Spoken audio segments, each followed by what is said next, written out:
They always were very. I've been fishing grass, so I've been on my own work. Yes.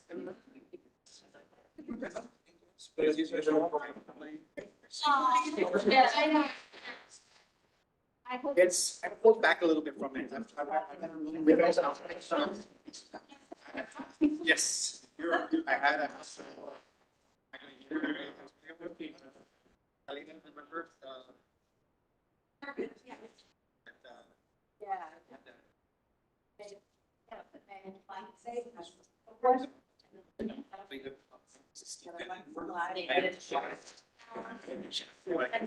They worked hard.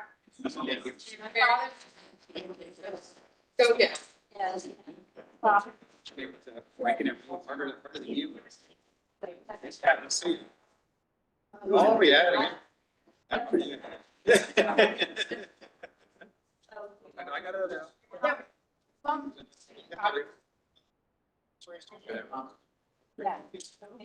That's too bad.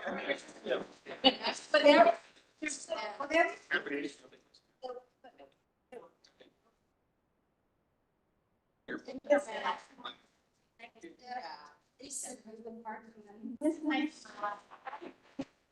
really business. And I was looking at Jim. I guess it's an outlier. Okay. That's interesting. But it's not. Good. Good. Baby out.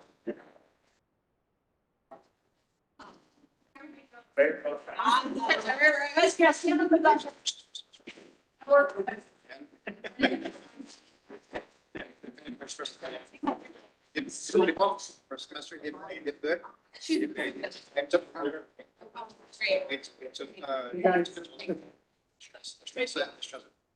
was, part of the bits. Yes, we did. We absolutely. He's still in. Good afternoon. Notice of a public meeting of the City Commission of the City of Brownsville. Pursuant to Chapter 551, Title 5 of the Texas Government Code, the Texas Open Meetings Act. Notice is hereby given that the City Commission of the City of Brownsville, Texas, in accordance with Article 5, Section 12 of the Charter of said city, will convene a regular meeting on January the 2nd, 2024 at 5 p.m. in the City Commission chambers located on the second floor of the Brownsville City Hall Old Federal Building located at 1001 East Elizabeth Street. Members of the public who submitted a public comment form will be permitted to offer public comments as provided by the agenda and as permitted by the presiding officer during the meeting. A recording of the meeting will be made and will be available to the public in accordance with the Open Meetings Act.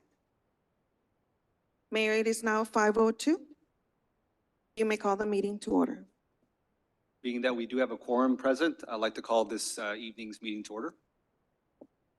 Our next item on the agenda is the invocation delivered by Pastor Brad Burks. Let's all stand for the prayer and please remain standing afterwards for the pledge to the flags. Father God, we thank you for the many blessings we have here in the city of Brownsville. We thank you for all the good things you've done for us this last year. Lord, for the challenges that were met, for the fact that we came through it. Lord, for those that we lost that are with you, we thank you that they are with you. And we ask you to bring healing to our memories and help us to remember the good times we had with those people. Lord, going forward, help us to receive the blessing of revelation from you this next year. Looking at a time where so many things are changing and so many things are not what they seem to be, we desperately need your revelation, your clear direction. And Lord, we thank you and we praise you for that. And Lord, specifically tonight, we ask that you bless and heal our city employee, Miss Elizabeth Walker. Lord, she's been such a blessing to so many here in City Hall, and we thank you for her service here, and we ask you to bless and heal her during this time. Lord, we ask you to give our mayor and our city commissioners divine wisdom tonight with all of the issues that are on the agenda. Give them your thinking concerning each item. And we thank you for all of these things in the name of Jesus Christ. Amen. Now we'll have a short moment of silence where we can all add our prayers to what has already been spoken.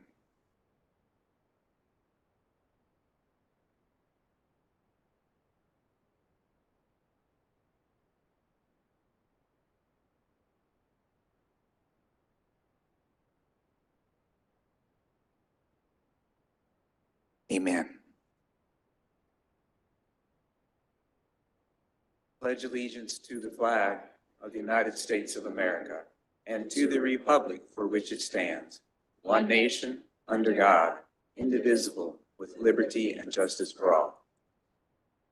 Honor the Texas flag. I pledge allegiance to thee, Texas, one state under God, one and indivisible.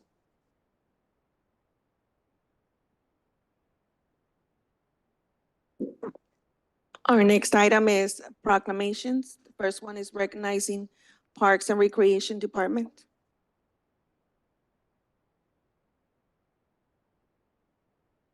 Parks, come on up. Come on, don't be shy. Come on.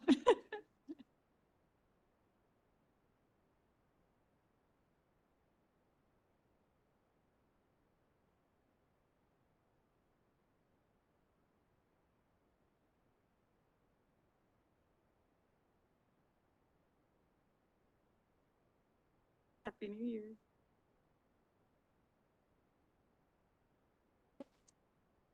Hey.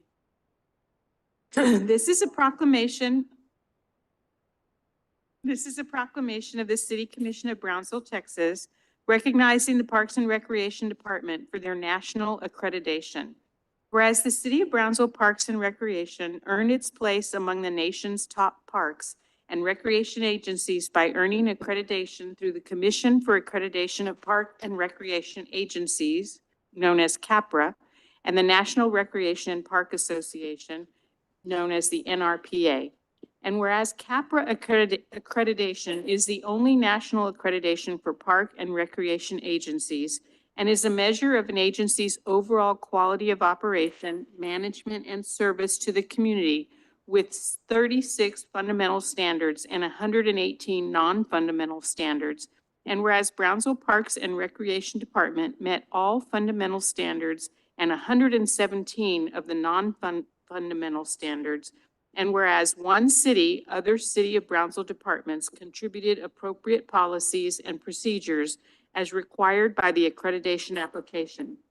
And whereas this distinguished accomplishment was awarded on October the 9th, 2023, during the 2023 NRPA Annual Conference in Dallas, and whereas this mark of distinction indicates that an agency has met rigorous standards related to the management and administration of lands, facility, resources, programs, safety, and services.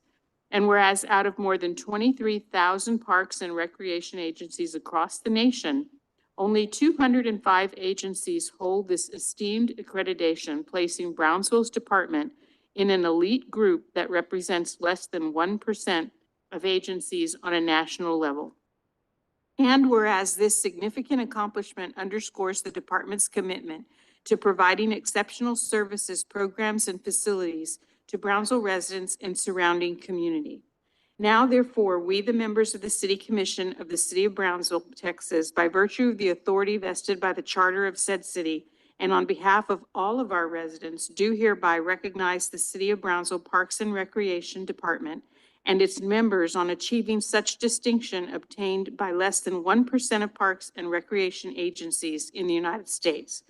Done on this, the second day of January, 2024, signed the Mayor and the City Commission.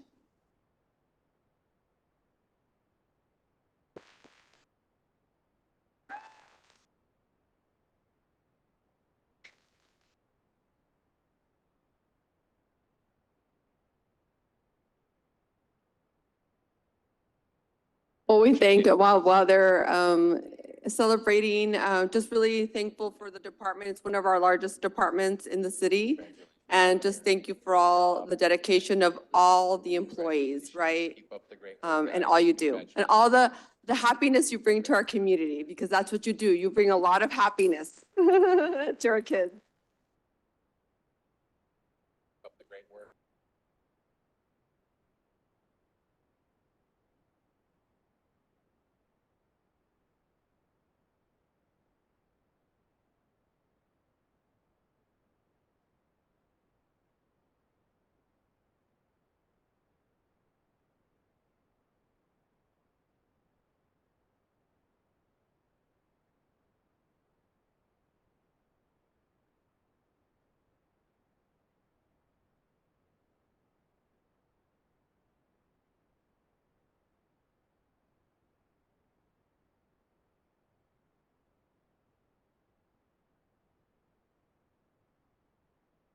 Thank you, Mayor and Commissioners. Alan Gard, Deputy City Manager and Interim Director of Parks and Recreation. It is with great pleasure we accept this proclamation on behalf of the Brownsville Parks and Recreation Department and all the city departments that contributed to this important recognition. During the week of October 2nd, members of the Brownsville Parks and Recreation Department traveled to Dallas, where it was announced that they were selected as the most recently accredited department in America.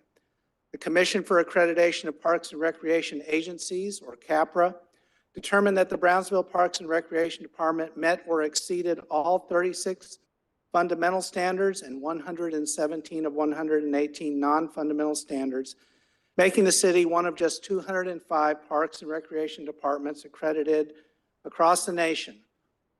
To give you an idea of the scope of that accomplishment, there are more than 23,000 parks and recreation agencies in the U.S. That puts Brownsville in the top 1%. This is a significant accomplishment.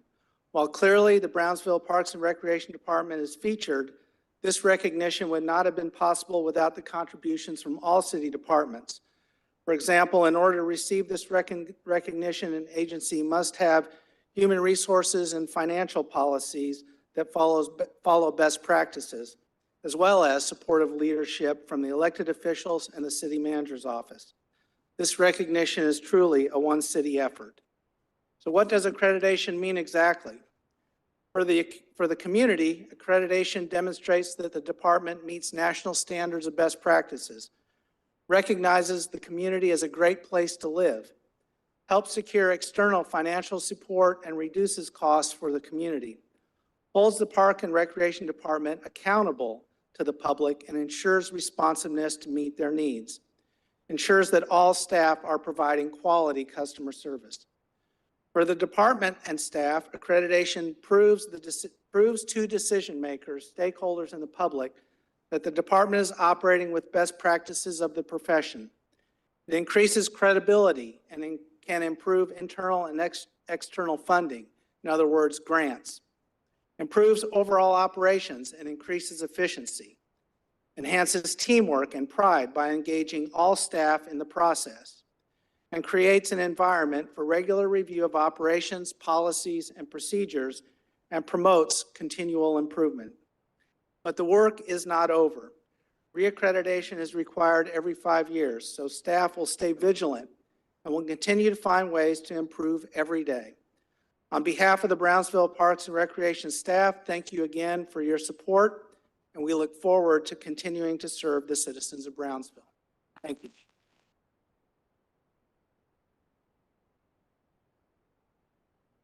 Mr. Gard, if I could just say, while I'm very, very proud of you and the department, and I know you've just taken over recently as the interim director there, I'm very proud, but not surprised in the least by this accomplishment.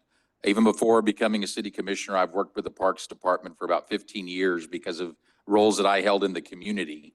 And I've absolutely seen the difference, most especially these last several years, in what the Parks Department has done and is doing with regard to programs and also with how our parks look in this day and age, and especially through the holidays. We're so incredibly proud of that. And if there's anyone on your team as well who'd like to speak, who I know has been here through that transition, we'd love to hear from them as well, because we see you guys and your faces at every event, and we could not be more proud of you all. And I just wanted to express that we really love you guys for all you do for our community.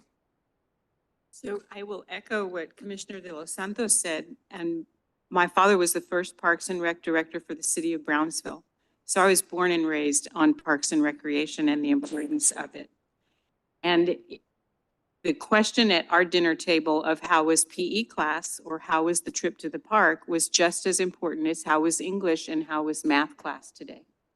And you have exemplified that sentiment that my father instilled in me and my family as I grew up, and I thank you for that. You've always been open to the new programs and ideas like Ciclovia and others that I brought to you through the years. And I hope that you understand how grateful our community is to you for being open-minded and progressive and willing to work with all of us. So thank you very much, and I know that my father is smiling down on you today.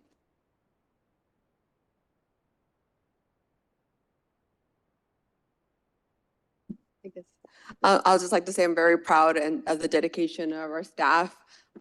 They are amazing. Like I said, they bring a lot of happiness to our community, and it's intergenerational, right? Because we were talking about pickleball, right? And increasing that, and they always make it happen, right? For our community. We also host beautiful events and are supportive.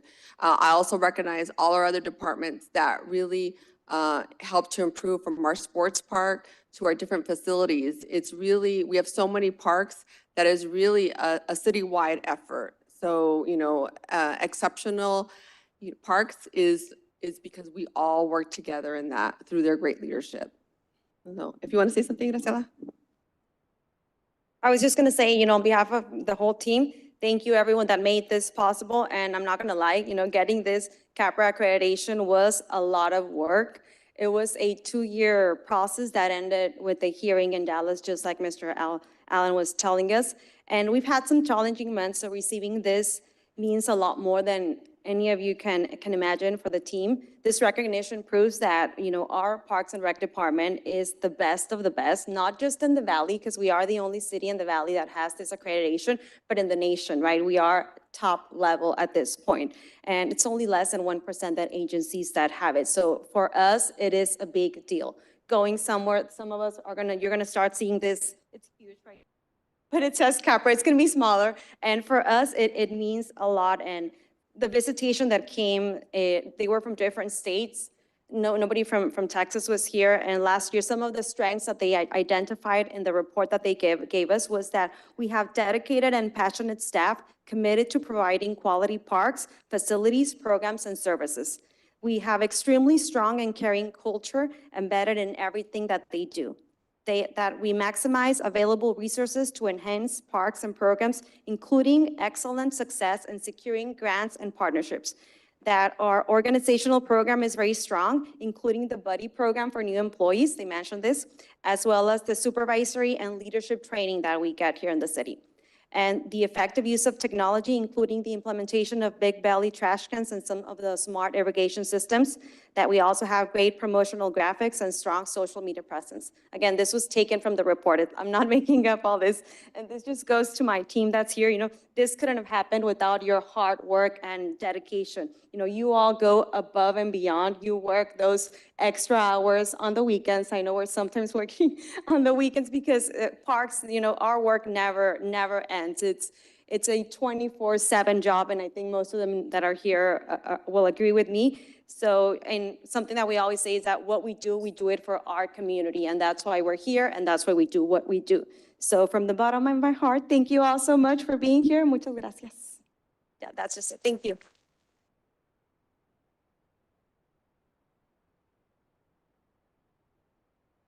Our next proclamation is honoring Miss Mary Rose Cardenas. May I please ask the Cardenas family to please come up?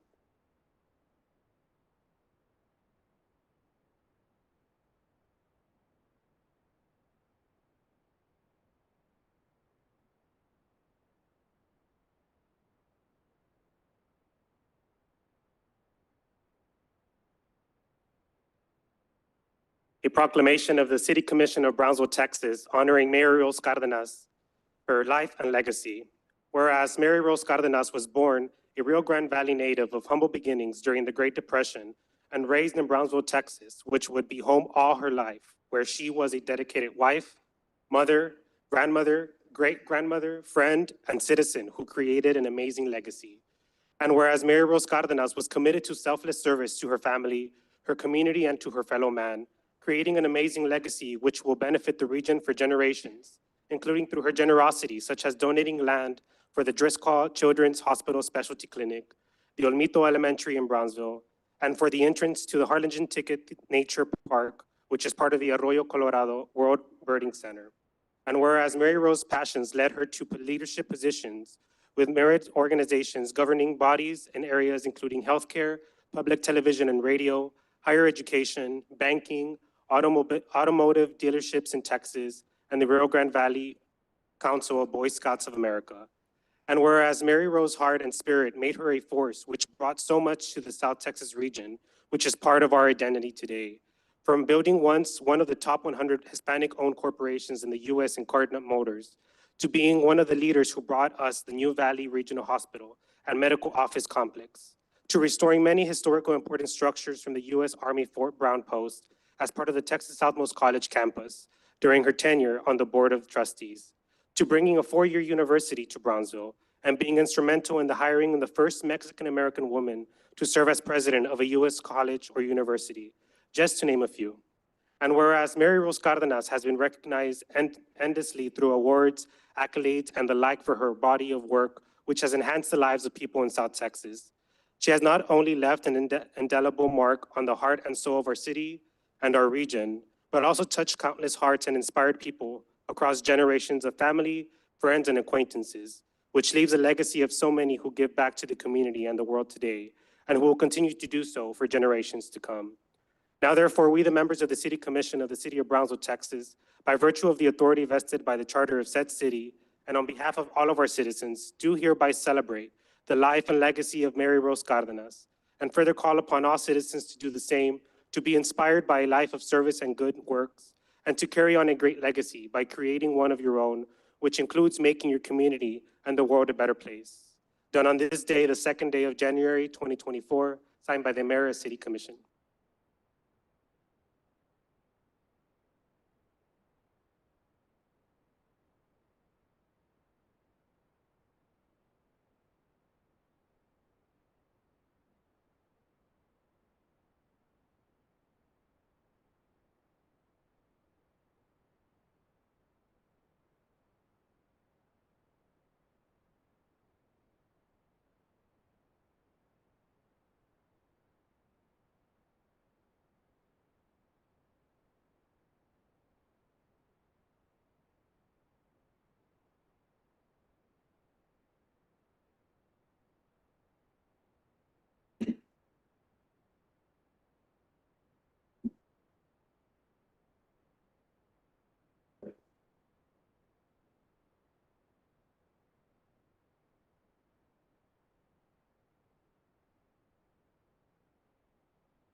It's an honor to have sponsored today's proclamation and to read it.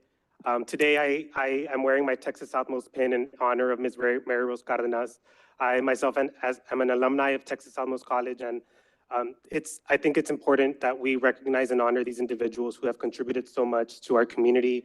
And today is just a small way of the city and me being able to honor her name and her legacy. So thank you so much. May God bless the Cardenas family.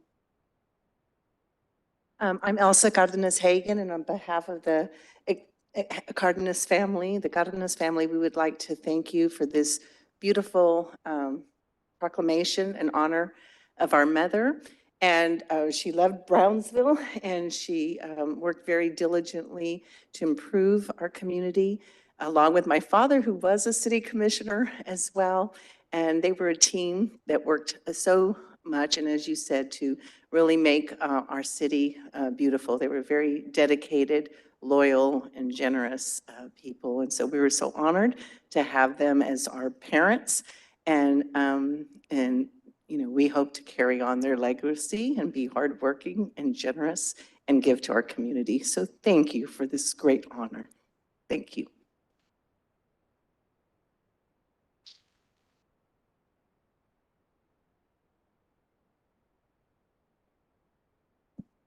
Next item, we have public comment. As a friendly reminder, public input during meetings, conduct a conversations between or among audience members should be conducted outside the meeting room. Attendants should refrain from conversations while commission is in session. B, cell phones. Attendees must refrain from the operation and use of cellular telephones, pagers, etc., or any mechanical devices that may disrupt city commission proceedings. C, placards, banners, or signs are not to be permitted in the commission chambers or in any other room in which the city commission conducts a meeting.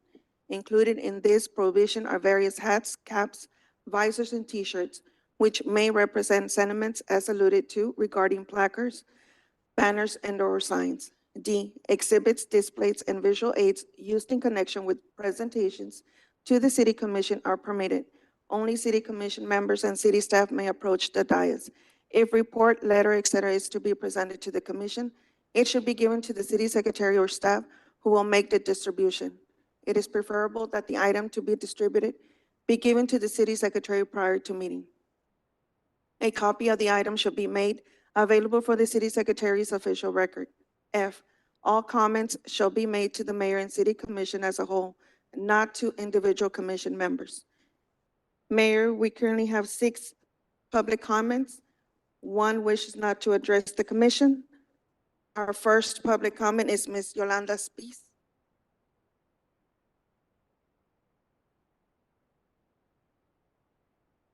Good evening, Ms. Spees. You have 3 minutes.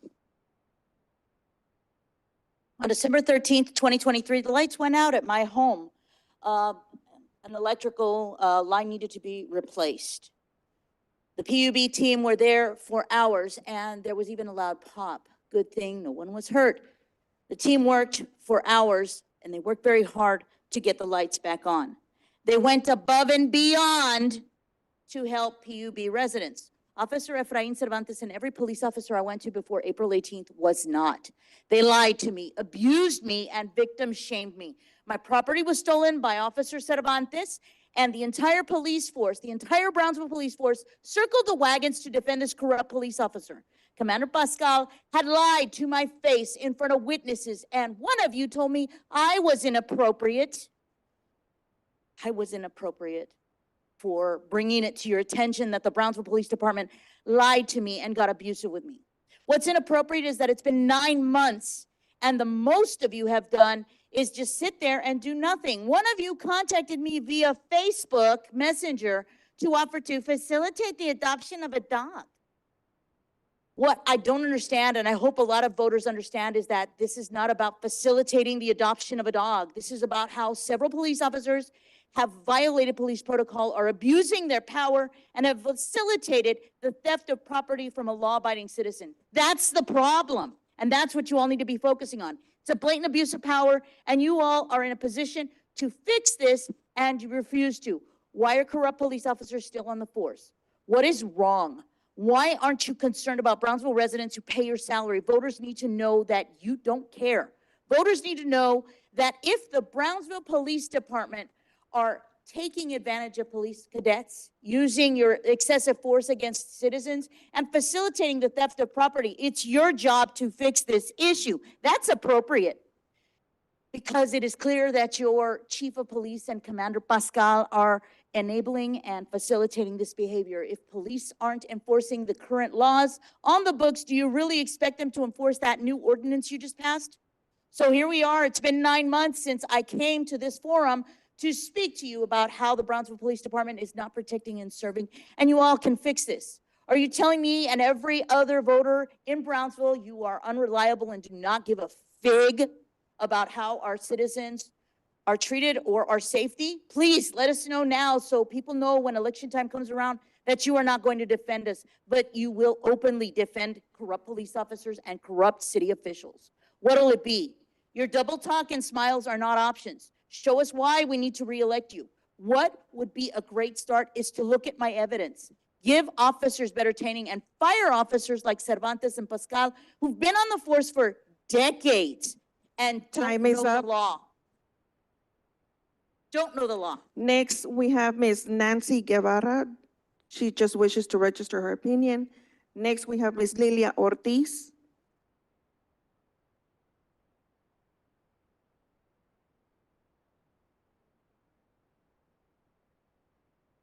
Good afternoon, Mayor Cowan, Commissioners. My name is Delia Ortiz. I live in Brownsville, and I'm here to speak to you about the 2024 Mr. Amigo selection. By now, we are all aware of the platform of hate, threats of gun violence, and bigotry that Mr. Verástegui stands on. And I know that the Chavo Days the Mr. Amigo Association is a private organization, and that none of you had a say in the selection that they made, but you do have a choice on whether to endorse this person or not. When Mr. Amigo makes a video of himself shooting an assault rifle and saying this is what it awaits people that are fighting against violence against women, people that are fighting for environmental justice, and the LGBTQ community, he is displaying a behavior that none of you would ever in your wildest dream condone. Then why are we allowing this person to be the face of Brownsville? Silence is complicity. Inaction is complicity. And we see every day in the news how violence is spiking up.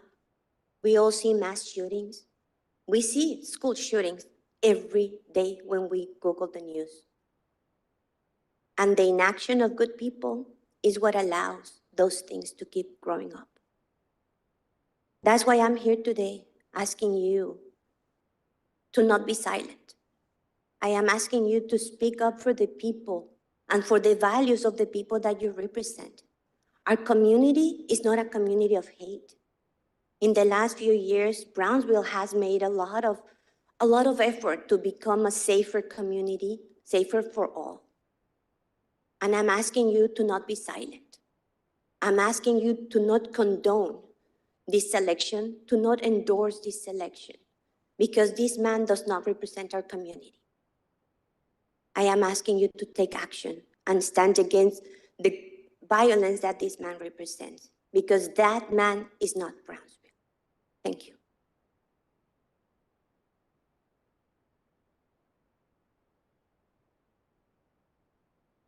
Next, we have Diablo Velez.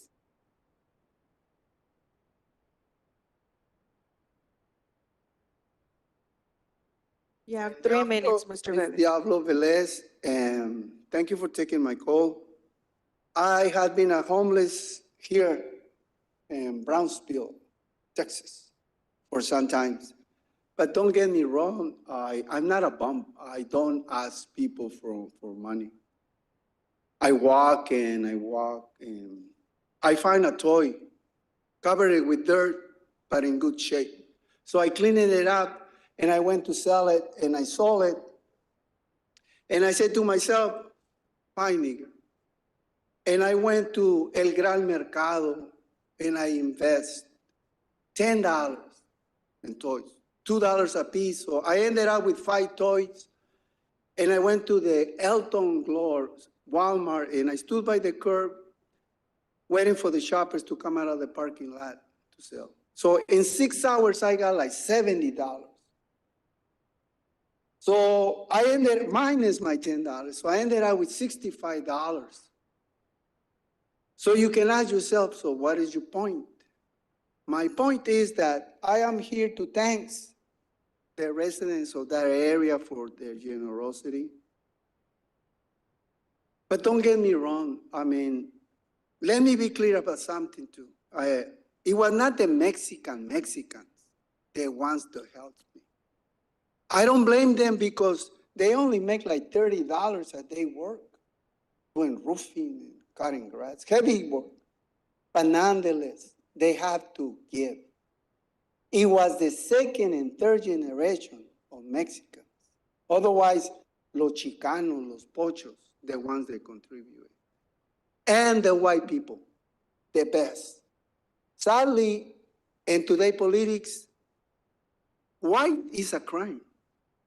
The judiciary system is penalizing the white race. I was here when the immigrants and refugees, the fill up the streets and the sidewalks of Brownsville. And I ask myself and I wonder, do these people know what is the American culture? They hate America. They don't want to be Americans. The progressive, the liberals, they've been telling that America is evil and have to be destroyed. In Latin American countries and part of the rest of the world, they don't give a damn who is the American president. As long as America continue giving, it's okay. That's why I'm here to tell everybody that the American culture is not about women, American women not wearing, underwear, so bro.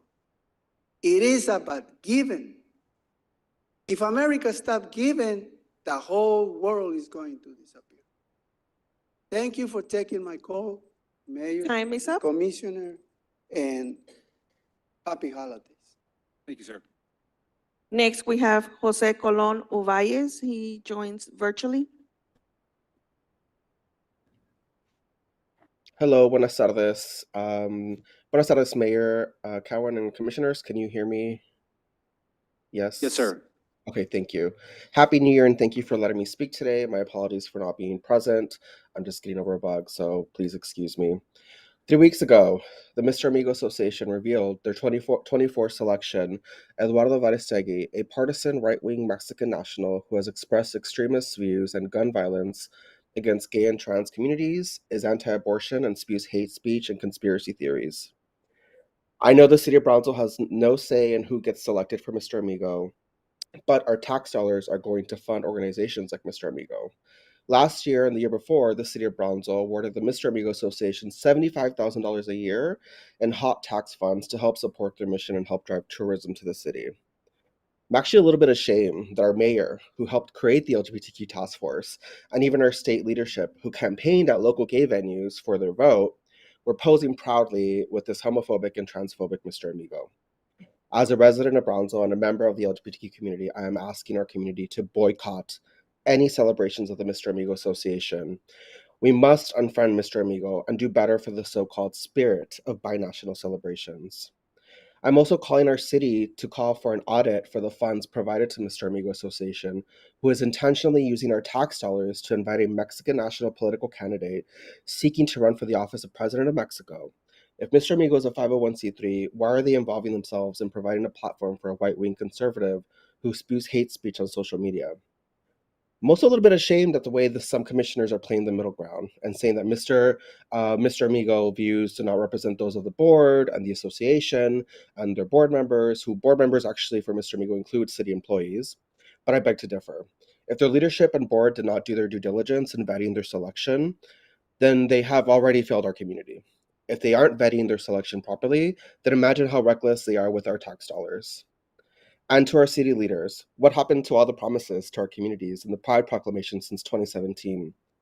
First, it was a poor response to the Rainbow Crosswalk vandalism, which the city fought to conceal the footage, but now actually has to turn over to the public by order of the State Attorney General's office. And now you're making excuses for the way our tax dollars are being spent. And they're being spent to fund hate. So do better. Y'all want Brownsville to be this beacon of progress in the state of Texas, but it goes beyond just economic development, SpaceX, gentrification. We have to do better all around, and that includes making sure that our tax dollars don't go to fund hate. Thank you for your time. Thank you. Next, we have Ms. Dolisa Medina. Hello? Hello, okay. On October 9th, for those who still don't know the story, on October 9th, 2023, Eduardo Verastegui put a video on his social media and filmed himself shooting an assault rifle. His target was environmentalists, transgender people, and the work of the people who support the work of the United Nations. Now, Eduardo's target is on Brownsville, in a cynical and opportunistic abuse of the Mr. Amigo title given to him for his own political gain. This is a man who promotes political violence, is campaigning for president of Mexico in our own backyard, and thanks to the Mr. Amigo Association, which refuses to remove him, will bring division, hatred, and extremism to what should be a time of community fun and joy. He will hurt tourism and tarnish and tarnish Brownsville's reputation as a safe place for the queer community. Some amigo. The question is, are you going to be complicit in this rain on our parade? Mr. Amigo 2024 is a guest of dishonor. Now make it official. You must pass a resolution condemning his actions. You must also completely disengage from his orbit. Mayor Cowan and the commissioners must not support or show up at any Mr. Amigo sponsored events. No taste of La Frontera, no hands across the border. How can you hold hands with someone who has threatened murder, to murder people? How can you hold hands with someone who is literally threatening to murder people? To the mayor and the city commission, your code of ethics requires you to make a commitment to the public good. Silence, passing the buck, have no place in this moment. This is a very dark time for Brownsville, and how you respond, what you tolerate, what you enable will be remembered.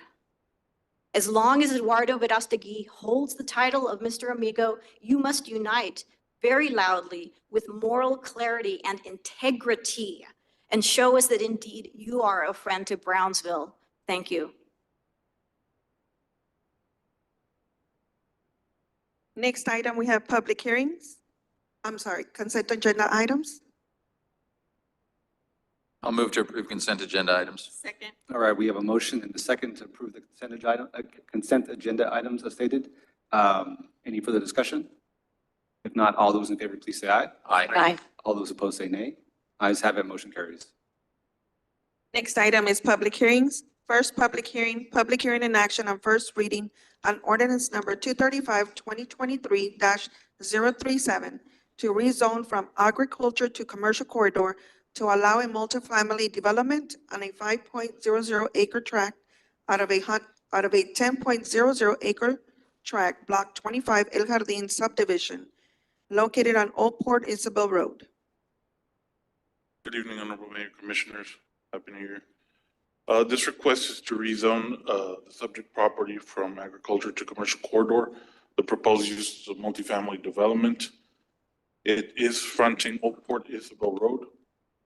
This is a 200-foot buffer map. There were now 9 mailouts and 0 written opposition. This is a zoning map. To the north, there's commercial corridor, regional center, residential single family. There's agriculture within the close proximity of the property, and there's residential transition and suburban to the south and to the east.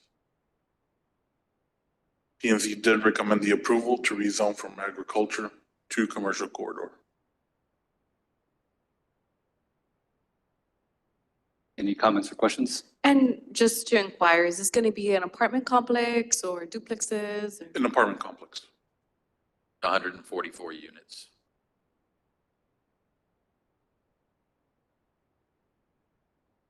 All right, this is a public hearing. If there's anyone here that wishes to speak on this item, please approach the dais. All right. Move to close public comment, Mayor. All right, we have a motion and second to close public comment. Any further discussion? If not, all those in favor, please say aye. Aye. All those opposed say nay. Ayes have it, motion carries. One comment I'll make on this, Martin, and I've already reached out to Engineering and Public Works. Because as we've looked at things before, one of the things we look at is the road conditions that will support a location where we're going to have multiple families moving into. And I know this is along Old Port Isabel Road. And Carlos responded to me earlier today. I know we're starting the first phase of reconstruction of Old Port Isabel from Price to Coffee Port Road. I would like to see an update in the street plan. I know we publicized a street plan for 2022, 2023. I'd like us to get an updated plan out for the public for 2024 and 2025. But I'd be particularly interested in what Old Port Isabel's future looks like from that section that this will be out fronting on, because when I looked at the design, it looks like all of the traffic from that complex would be going in and out on Coffee Port Road. And right now, there's just 2 lanes with no shoulders. That just seems like a lot of units to add there. Right, and to address concerns, this property will have to be platted, so they will be subject to dedicating additional right-of-way to widen Old Port Isabel and San Jacinto Road to the north. Excellent. Is there only one entrance and exit in this? I believe there's going to be multiple entrances, and yes, multiple access points, both through San Jacinto and through Old Port Isabel. I would say, Martin, given the questions on traffic, that's something we probably need to look at 2 points of access, especially with fire ingress and egress. Yes. Okay. Definitely during the site review, when the site plan gets distributed to all the reviewing departments and entities, that's one of the main points of review, to make sure that there's adequate flow for in the event of an emergency. Yeah, I would double check on the entrances and exits. I know in the plans that were part of our packet, I don't see any other entrances or exits to the development other than Old Port Isabel. Right, and those were just, they're very preliminary. Those are what they provided. We have informed to them that they will have to make some changes because they haven't undergone the pre-development process. So there's still tweaking involved. Excellent, thank you. Mr. Commissioner, this study is part of the, or is not part of our current work plan, but we'll definitely look at it and see what we can do in the future for that. Thank you. What's the maximum density per acre on for multifamily? So commercial corridor does not limit the amount of density. What the intention is to provide flexibility for the developer, and they themselves would cap the amount based on primarily cost. So if they want to spend the money to, let's say, hire an architect or a structural engineer to go 3-4 stories, they could do that, but it'll be up to them. And in terms of parking for multifamily, are there ratios that come into play here? Yes, they do have to comply with the parking. The minimum parking requirement is 1 per unit. It's just one? It's just 1 per unit, yes. So I know it used to be 1.5. Yes, it used to be 1.5. So the parking's the same as with a duplex? I know it used to be less for a duplex. Or am I getting that backwards? No, it used to be less for the apartment complex. It was 1.5. The duplex has remained the same. It's 2 per unit.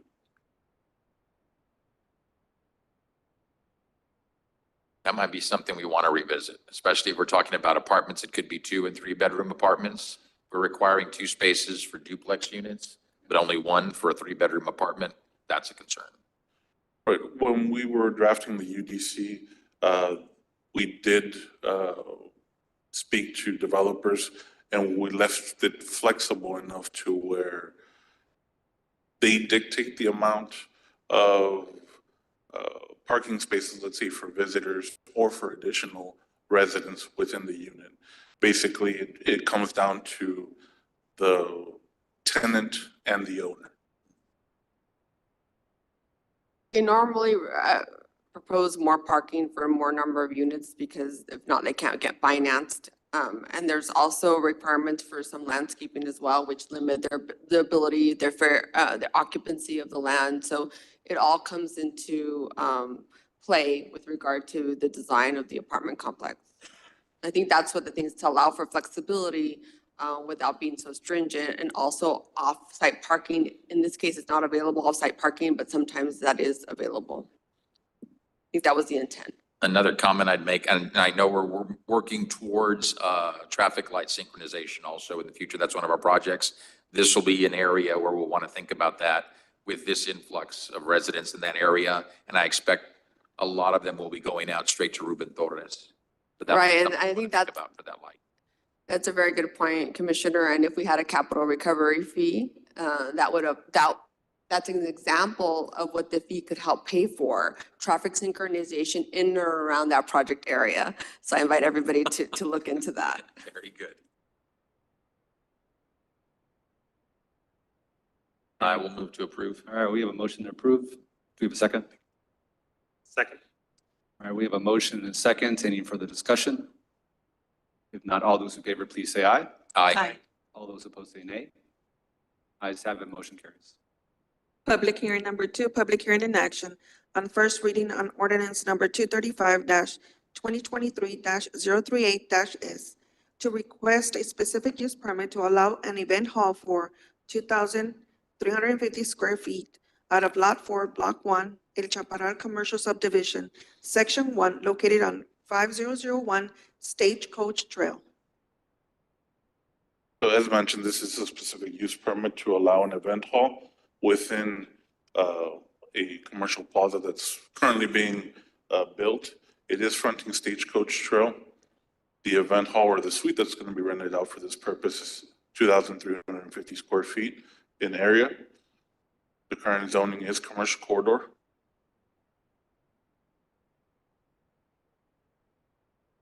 Next slide, please. This is the 200-foot buffer map. There were 10 mailouts and 0 written opposition. And as you can see from the satellite view, you can't see the actual structure because it currently is being built out, but the red square is what represents this suite that will be purposed for the event hall. Also to add, directly to the south, you can see the row of single-family homes that abut the property. This is a zoning map. The zoning that predominates is a combination of commercial corridor and residential single family. And this is just the layout of what is being proposed for the event hall. The applicant has been informed that they will have to comply with sound mitigation methods. So any sort of insulation on the walls or acoustic tiles will be required to mitigate any escaping sound to the single family residences to the south. And this is just basically what I just mentioned. They would have to limit the decibel level to 60 decibels measured at the common property line. And so the P&Z did approve to grant the specific use permit to allow the event hall within the commercial corridor district.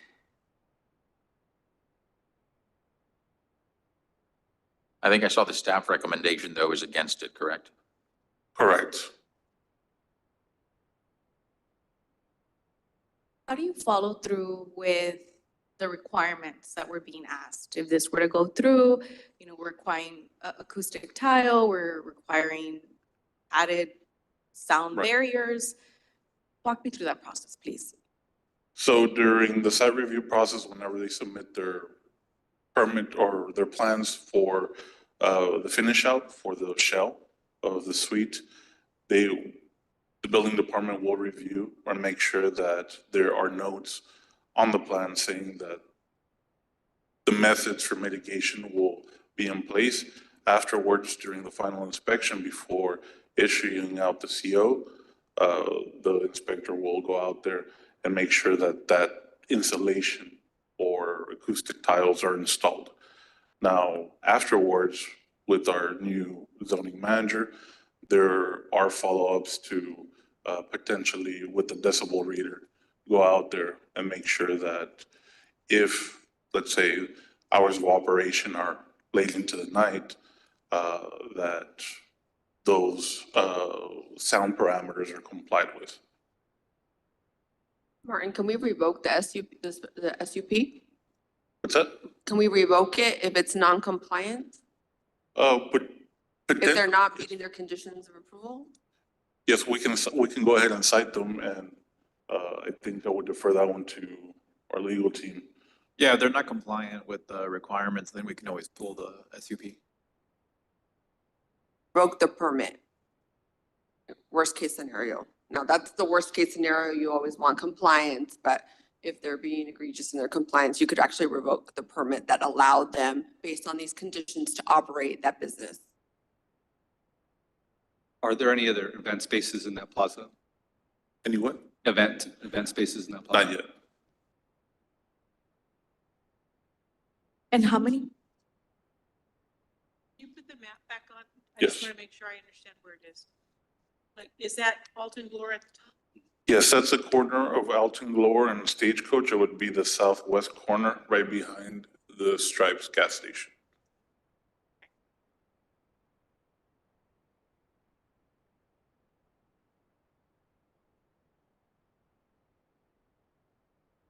All right, this is a public comment. If there's anyone here that wishes to speak on this item, please approach the dais. And about how many parking will there be? So for an event hall, it requires one parking space for every 300 square feet. So right now, the plaza built out, let's say, an X number of parking spaces. The landlord will assign an X amount of parking spaces to comply with the requirement. And let me add to that, Commissioner, because I know we've looked at these before. So let's say they build 4 units in this little strip center. If one of them is rented out to an event hall and that requires so many spaces, that ties up what's available for the next units. So something that would want to open up that would require a high number might not get approved because there are already spaces dedicated to the event hall. Is that correct, Martin? That is correct.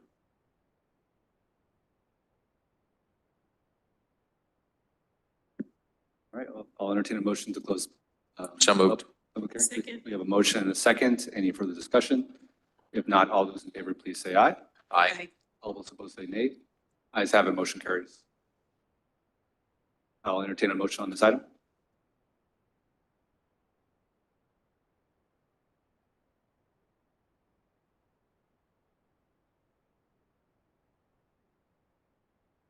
I don't think there's an appetite to approve, so I'll move to deny. Second. All right, we have a motion and a second to deny.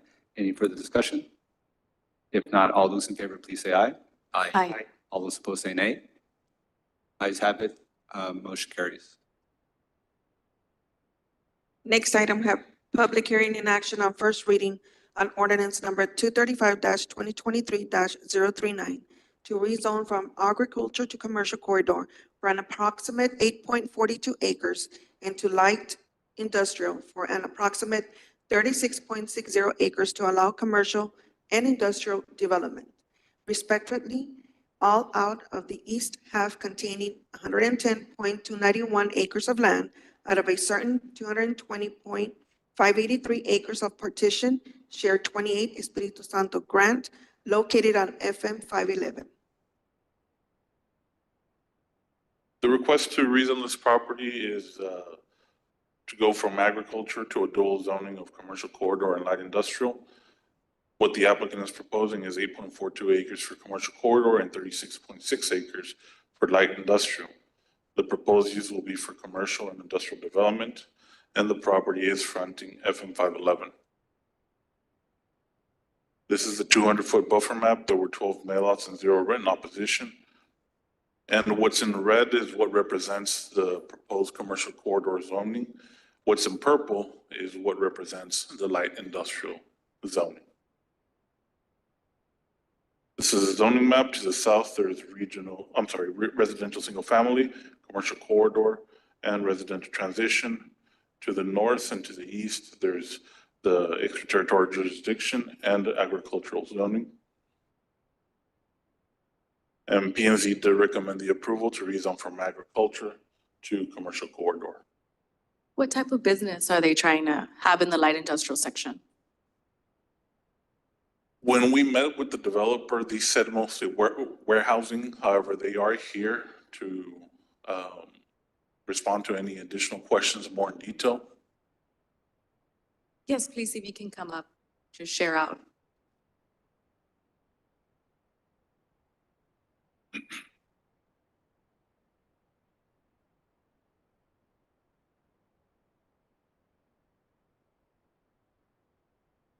Mayor, Commissioners, good evening. My name is Ramon Guerra. I represent GNR Industrial Facilities. And we're gonna, idea is to change the zoning from agriculture that we have right now to commercial, just in front of 511. There's some other commercial areas that are developed over there. And we feel that that zone is very important to be developed. To the north, we have 35 acres that we go, and this is from a property, 110 acres that we have. And we're trying to develop about 800,000 square feet in different stages for light industrial. The northern part of the property, we have 550 that runs along from the port to the expressway. And the idea is to have it developed. Some years ago, about probably 10, 15 years ago, we already have it authorized by the city and by the commission. And we already have the authorization to develop it, but TxDOT contacted us and they told us that 550 was going to run through the middle of the property. So we put everything on hold, and we feel that the way it is with Brownsville and Cameron County, and the way that the future of the area is coming along, we feel that we're going to do something good over there. Right now, we have preliminary only. We have nothing final. We still have to go through different stages with the city, so we can arrange everything and comply completely what is required from us.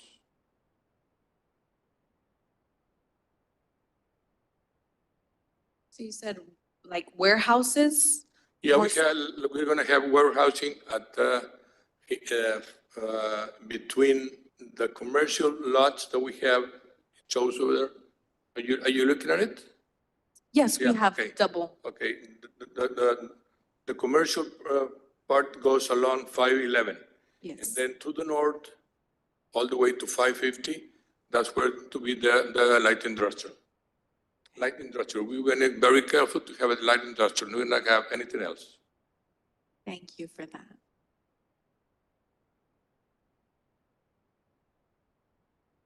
I'll move to close the public hearing.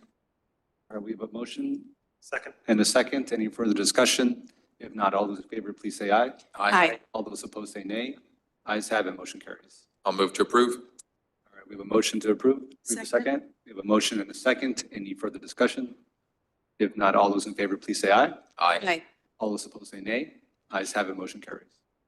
Thank you, good evening.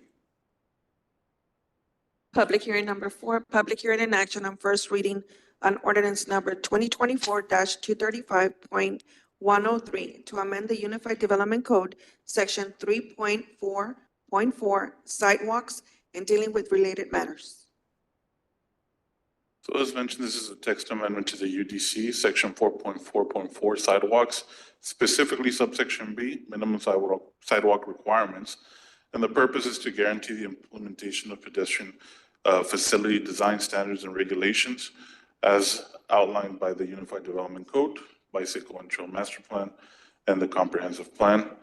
And basically what we're changing or what this amendment will be applicable to is for all new major development.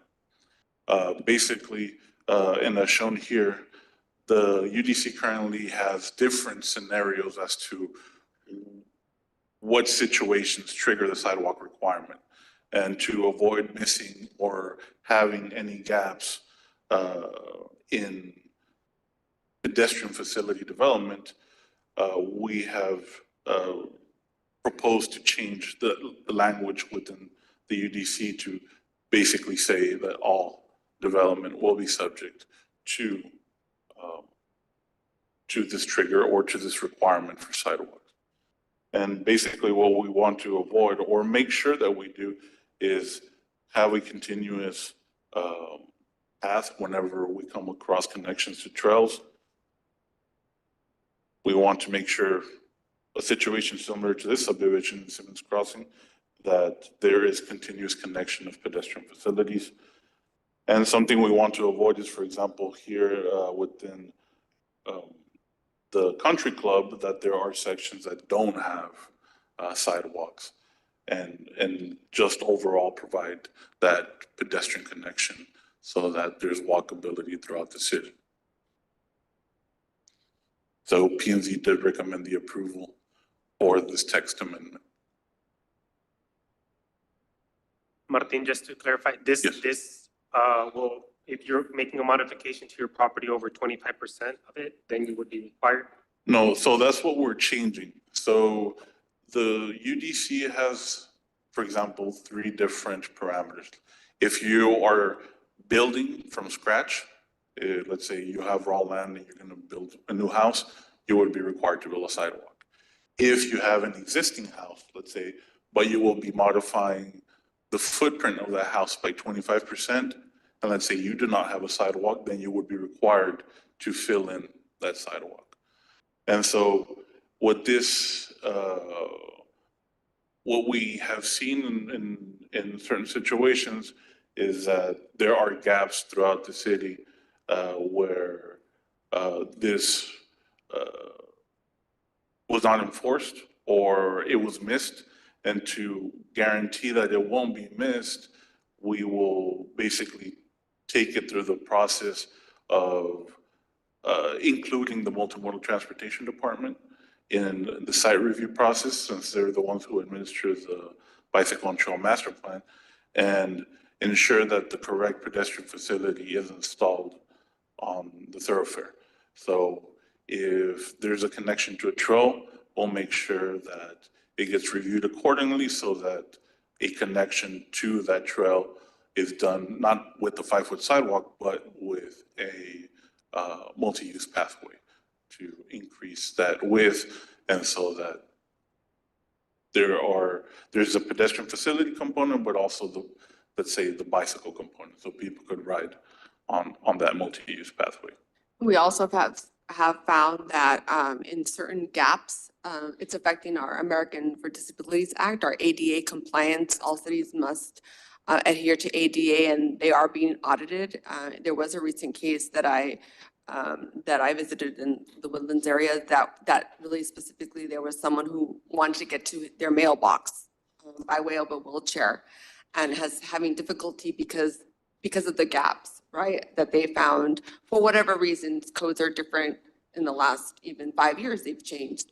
And so now trying to, and some areas aren't even developed yet. So trying to work through those has been difficult, and it's much more expensive later than in the beginning when something's developed or a neighborhood's being developed. So that's something that we've seen recently where residents have been concerned that are in a wheelchair bound and can't get to their mailboxes. That's just one example.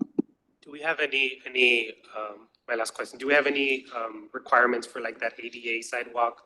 I know I think I've seen it at the Southmost Library, if I'm not mistaken. They have like an extra block on the side so the wheelchair can turn around completely. Do we have any of those kinds of requirements for our sidewalks? So sidewalks must comply with the ADA code. So, and that just goes, or is part of the construction code, the IRC or the IBC. And that includes, for example, the minimum width of 4 feet or the ramps at the corners. So it is there to ensure that there are methods to compliance. Actually, our minimum has increased to 5 feet. Right. The code, the building code has a minimum of 4 feet, but our ordinance says that the minimum should be 5. So Martin, you're saying that every time there's a development plat to be reviewed, it's not going to be reviewed just by planning department, but also by the multimodal? That is correct, yes.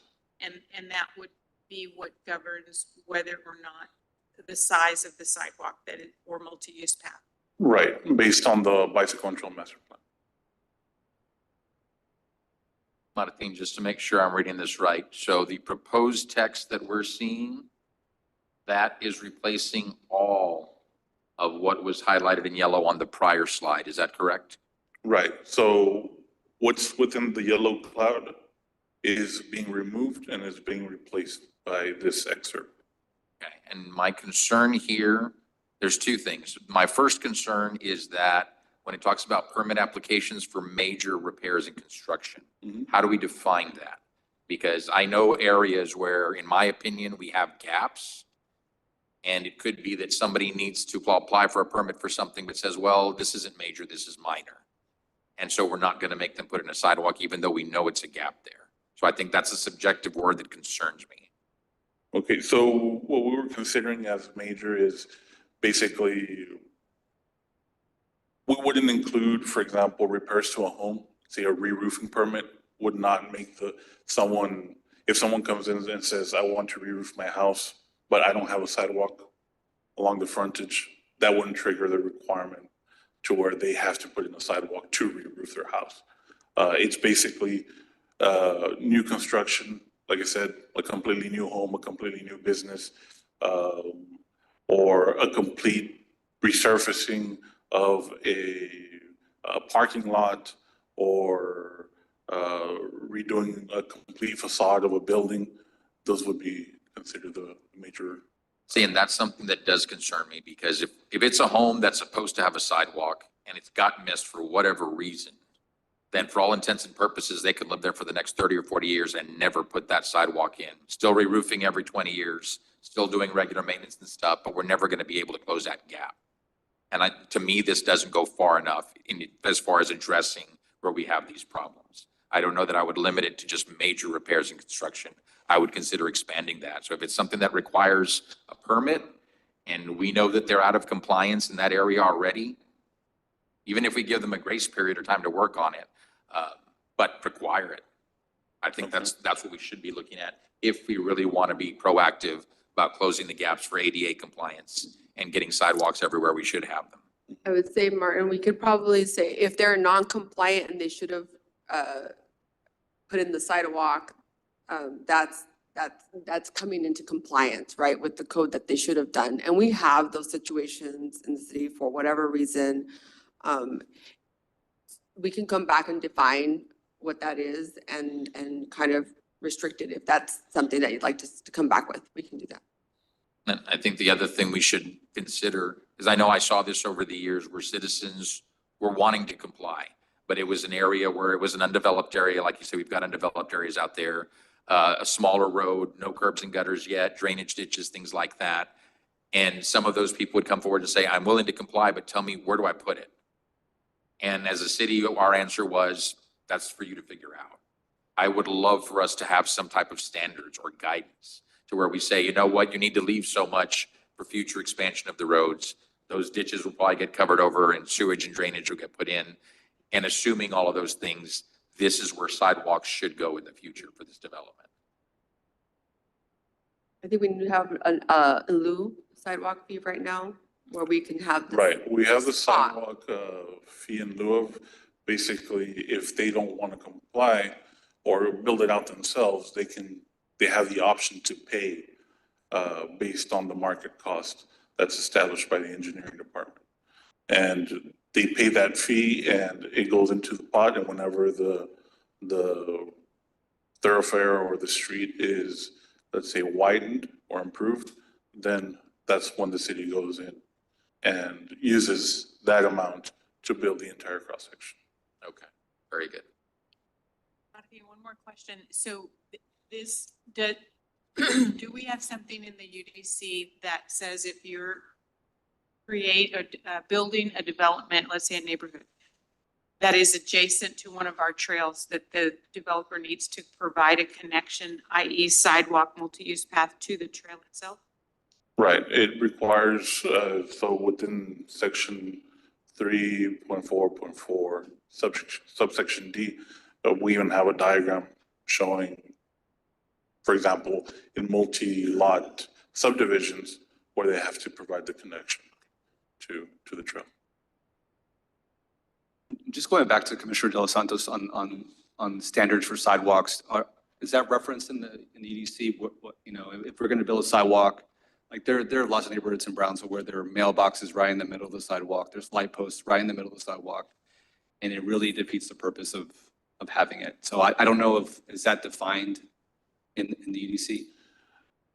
Standards are within the UDC, but it doesn't cover every situation out there. There are some scenarios where there's a utility pole or there's, like you say, a mailbox cluster. But in those, it doesn't cover those scenarios too, where it says, well, the developer must, I don't know, go around it or end the sidewalk up to those situations are not there. It's more of a on the field assessment. So I think we need to, this is the time, to the mayor's point, to add clarification that it has to be a clearance of 5 feet. and only maybe an exceptional encroachment, of less than a foot or something, because we have to meet ADA. If not, it defeats the purpose. So we need to tighten that up, Martin. Yeah, And and I this is think the time to do it. Morrison is a good example of the city executing what it should look like, because along Morrison, at least from Paredes all the way up to probably Pablo Quisel, as you go up and down there, if there are light poles or anything like that, the sidewalk goes around them. But you never lose that width of the sidewalk, so accessibility is still afforded to whoever needs it. And that's an excellent job. And I would love to see the UDC reflect that for the future.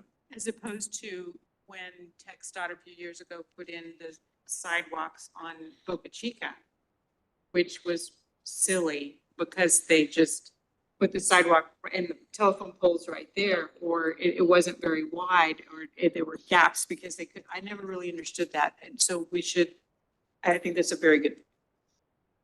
They should have to go around and not just cut it off there because someone in an electric wheelchair, for instance, can't maneuver around that telephone pole unless they have some.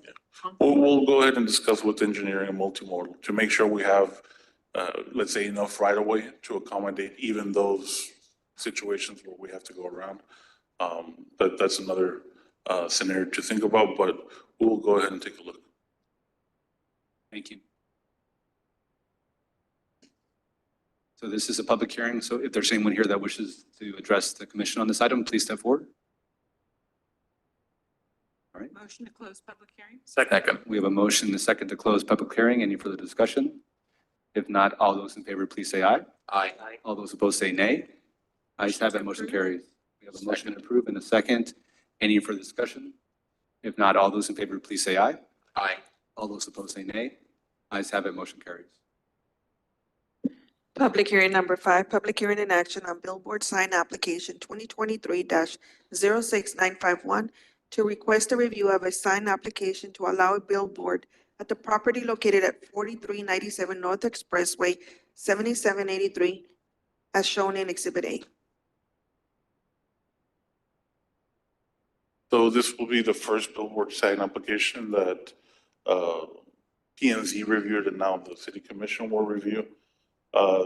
The applicant is Lamar Outdoor Advertising. The property address is 4397 North Expressway, and the current zoning for this property is Regional Center. The request is for an illuminated digital billboard with changeable copy. And just to go over or provide a background for the regulations that were established with the amendment to the UDC and the creation of the resolution.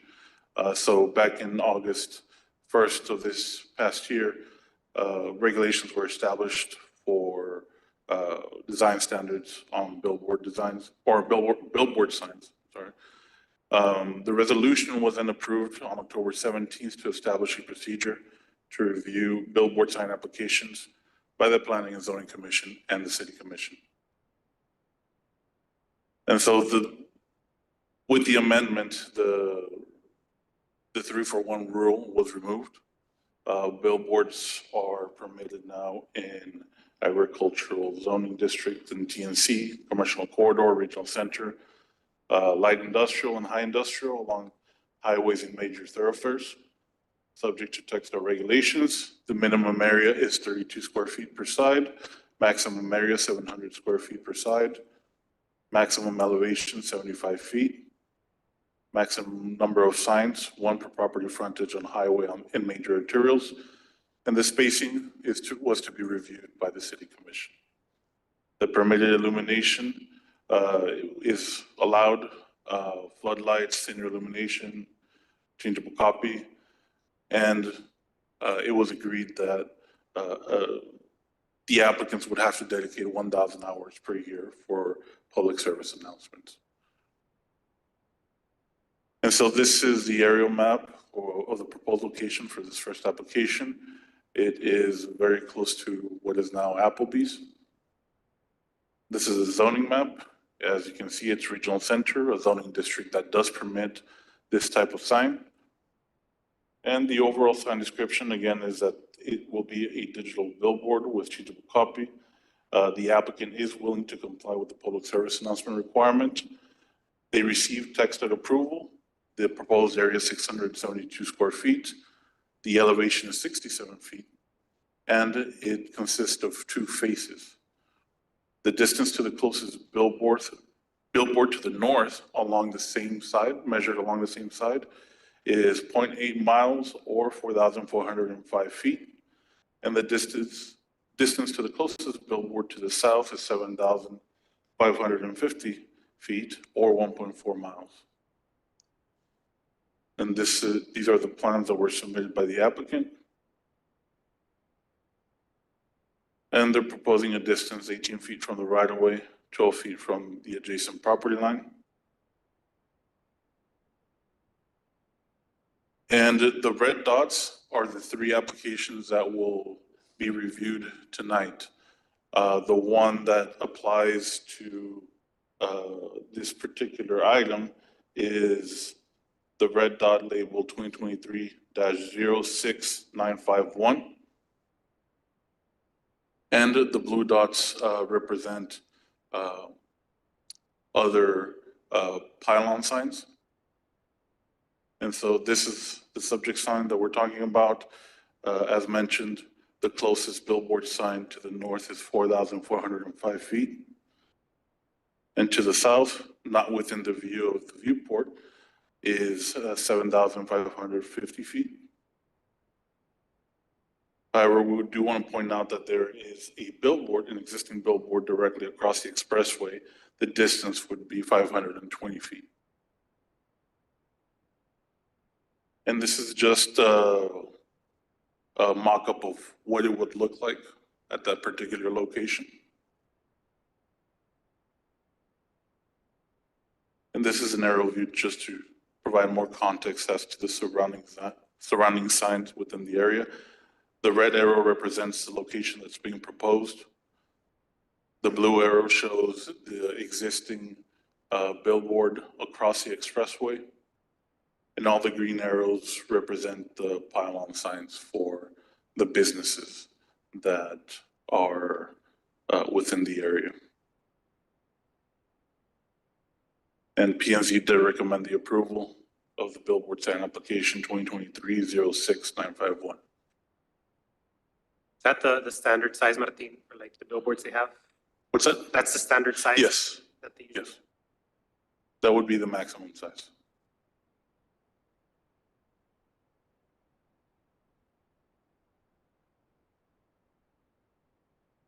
Purpose of this billboard is for general advertising, or is it tied to a specific store? We do have the applicant here. I don't know, Walter Clint. Yeah, good evening. I'm Walter Clint, representing Lamar Advertising. Yeah, this particular billboard will be another Lamar billboard that we will sell advertising on it.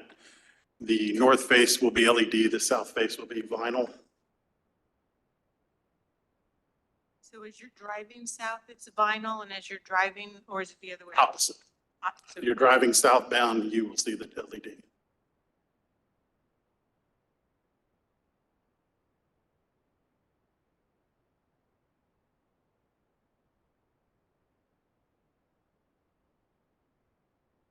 Any other questions?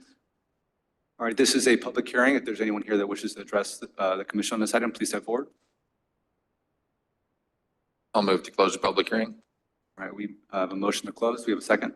Second. We have a motion and a second to close public hearing. Any further discussion? If not, all those in favor, please say aye. Aye. All those opposed say nay. Ayes have it. Motion carries. I'll move to approve. All right, we have a motion to approve. Second. We have a motion and a second to approve. Any further discussion? If not, all those in favor, please say aye. Aye. All those opposed say nay. Ayes have it. Motion carries. Public hearing number 6, public hearing in action on billboard sign application 2023-06953 to request a review of a sign application to allow a billboard at the property located at 700 East Alton Glory Boulevard. Again, the applicant is Lamar Outdoor Advertising. The property address is 700 East Alton Glory Boulevard. It is a text major arterial roadway. The current zoning is commercial corridor, and the request is also for an illuminated digital billboard. This is a subject property. It's where the Pennzoil oil station is currently located. This is a zoning map, zoning that predominates commercial corridor and residential single family. This will be an illuminated digital sign. The applicant, again, will comply with public service announcement requirements. TxDOT did issue approval. The area for this sign is 253 square feet. The elevation is 36, and it will consist of two faces. The closest billboard to the east is 12,608 feet or 2.4 miles. The closest billboard to the west is non-existent because there is no billboard to the west.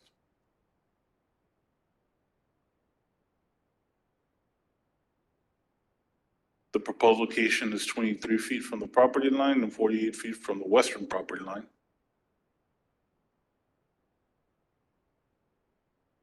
And the red arrow represents the approximate location. And to the east, as mentioned, the closest billboard is 12,608 feet. To the west is non-existent. But if we measure the distance between this proposed billboard and the last application that we have for tonight, there is a distance of 2,887 feet. Again, this is a mock-up of what it would look like on the location.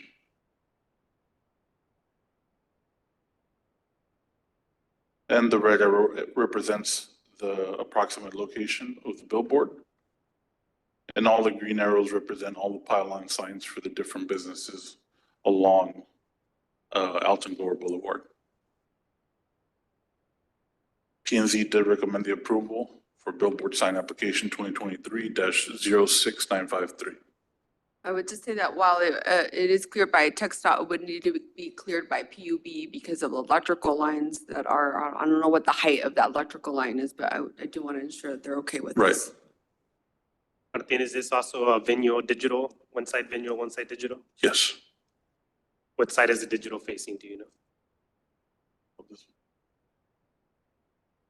This permit will be a double-sided digital. Okay. So it'll be east and west, I guess. Thank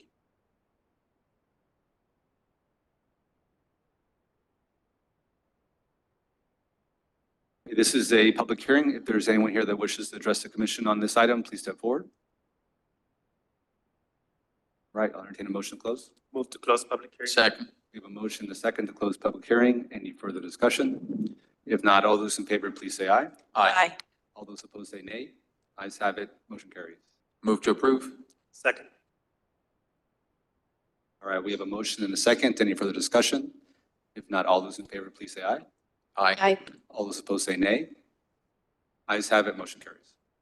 Martin, I just wanted to point out one thing, because I noticed on each of these, we're showing which district they're in. Yes.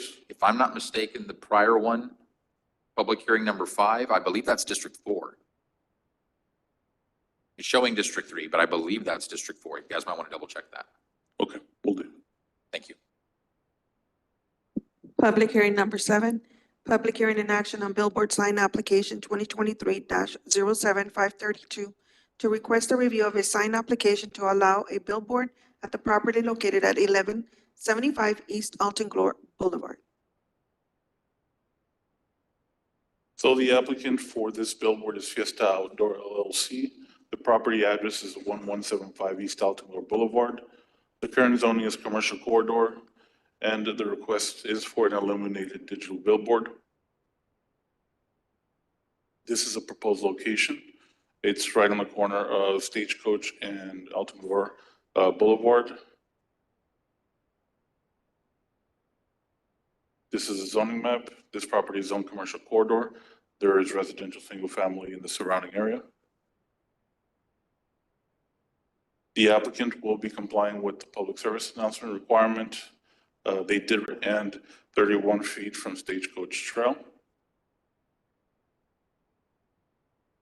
The red arrow represents the proposed location.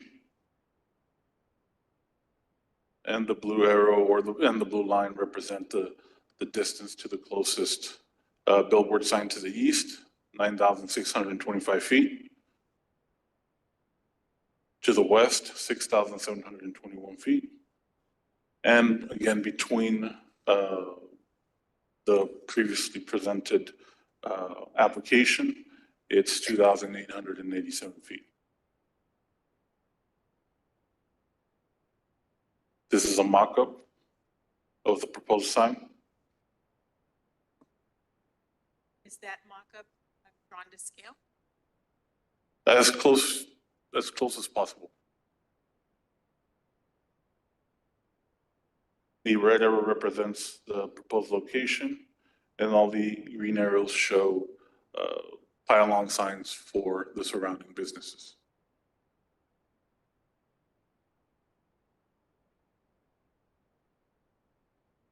NZ to recommend approval of billboard sign application 2023-07532.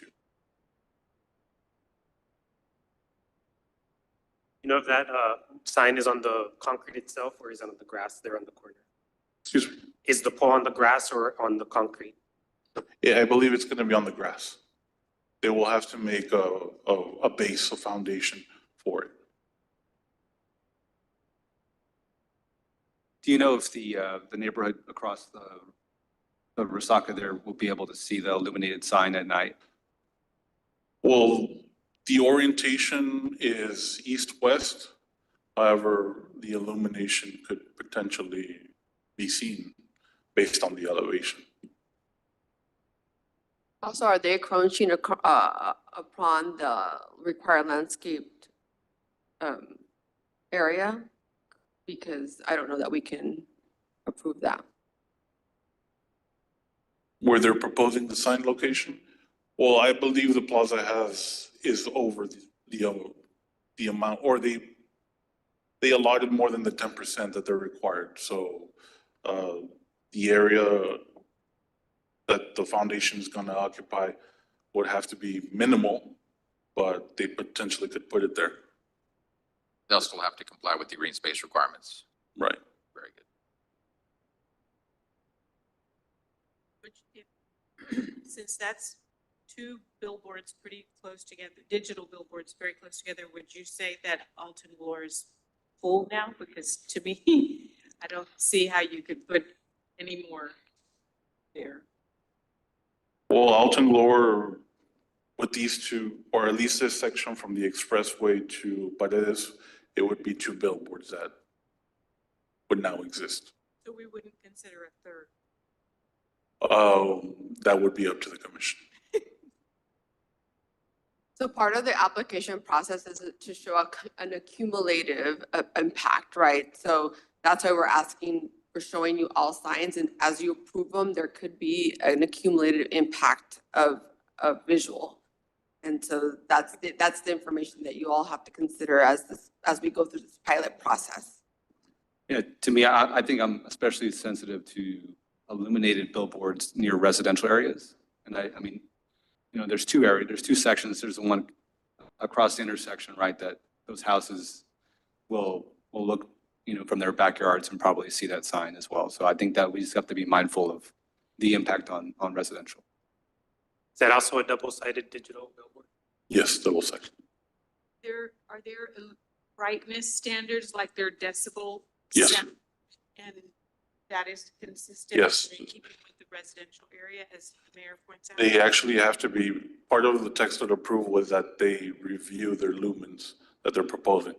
And so in order to get their approval, they had to be in compliance with those lumen requirements. I guess the question is, does TxDOT differentiate between residential and commercial? Exactly. And I don't think it does. That's my question. I'm not sure. Yeah, so there's questions as to.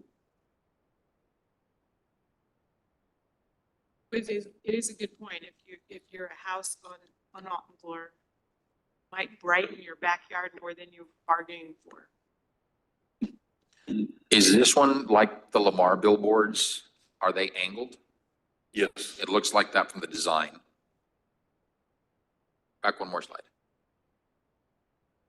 Yeah, so the top left-hand corner of the viewport, it shows you how, Go back to the one where it shows the mock-up of the sign. If I may address, Sure, please step forward.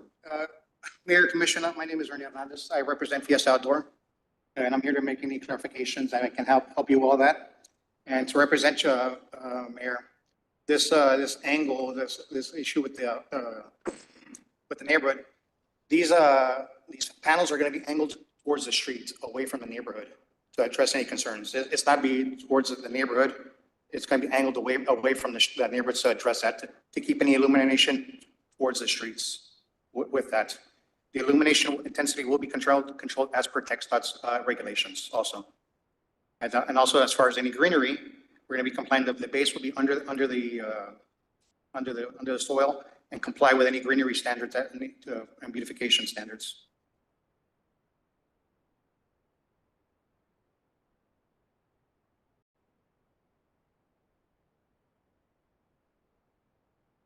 Any other questions, comments?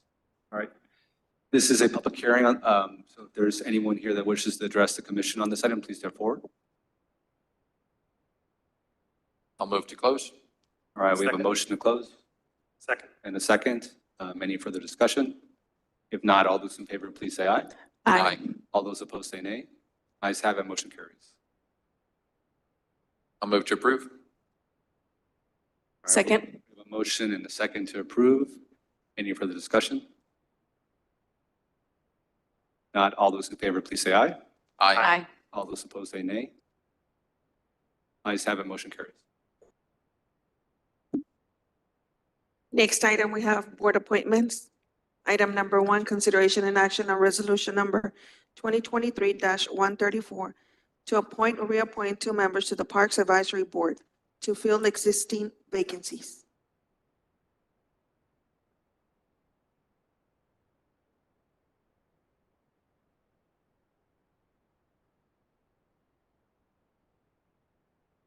We did receive application. This is the list of applications that we received.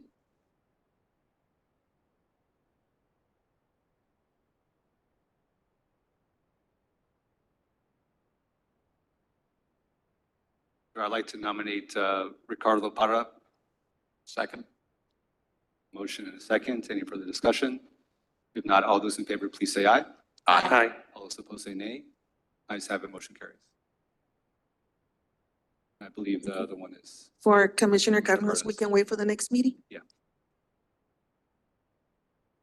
Next item, item number 2, consideration and action on resolution number 2024-002 to appoint 2 members to the Brunswick Convention and Visitors Bureau Advisory Board to fill existing vacancies. Good evening, Commission and Mayor. I'm Daphne Maldonado, Director for the Brownsville Convention and Visitors Bureau, and the purpose of the board, it manages all business affairs of the corporation under the direction of its board of directors and may delegate specific powers to the executive committee or other committees. We meet every second Tuesday of each month at noon at the CVB or a specific hotel. And the board consists of 9 members, which 6 are appointed by the advisory board and 3 by city commission. Currently, we have 2 vacancies.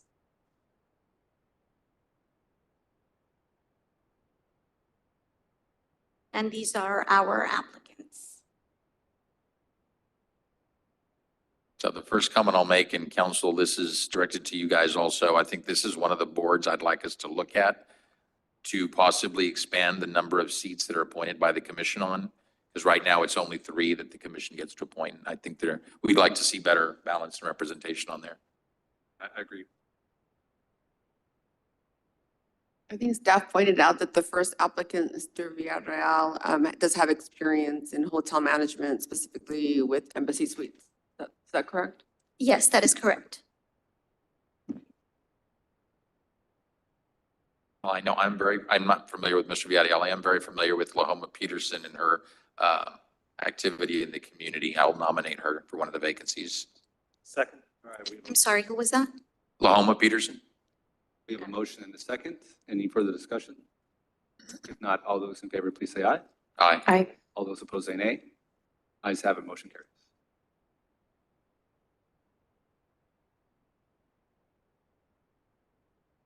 Do we want to table the second one? Any one of you guys except Commissioner Macias can nominate, I believe, on this one.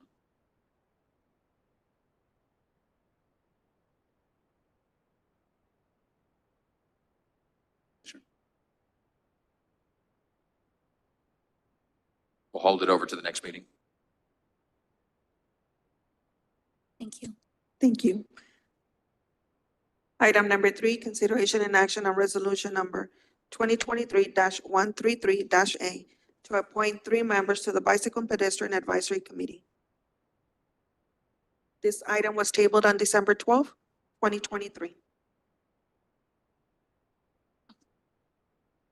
Sorry, I had another one too. Happy holidays, City Commissioners. My name is Chris Nelson. I'm the Bicycle and Pedestrian Planner for the city. So we do currently have 3 vacancies for the Bicycle and Pedestrian Advisory Committee. Our vacancies are from at-large A, at-large B, and District 3. Members are appointed to 3-year terms, and we have our meetings on the first Wednesday of the month at 6 p.m. And we do have 6 applicants. Make a motion to appoint Ruben Valdez. All right, we have a motion and a second. Any further discussion? Not all those in favor, please say aye. Aye. All those opposed, say nay. Ayes have it, motion carries. I'll nominate Francisco Galvan. I'll get you guys his information. Second. All right, we have a motion and a second. Choice. Any further discussion? If not, all those in favor, please say aye. Aye. All those opposed, say nay. Ayes have it, motion carries. I think we'll table Commissioner Rios. Thank you. Thank you. Thank you. Mayor, it is now 6:41. If you would like to make a motion to go into executive? So moved. Sure. We have a motion and a second. Any further discussion? If not, all those in favor, please say aye. Aye. All those opposed, say nay. Ayes have it, motion carries. For the record, the following 2 items will be considered during executive. Item number 1, closed session pursuant to Texas Government Code Section 551.071, consultation with attorney related to Project Explore. Item number 2, closed session pursuant to Texas Government Code Sections 551.071, consultation with attorney, 551.072, real property deliberation, and 551.087, economic development deliberation related to Project Refresh.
Mayor, it is now 6:28.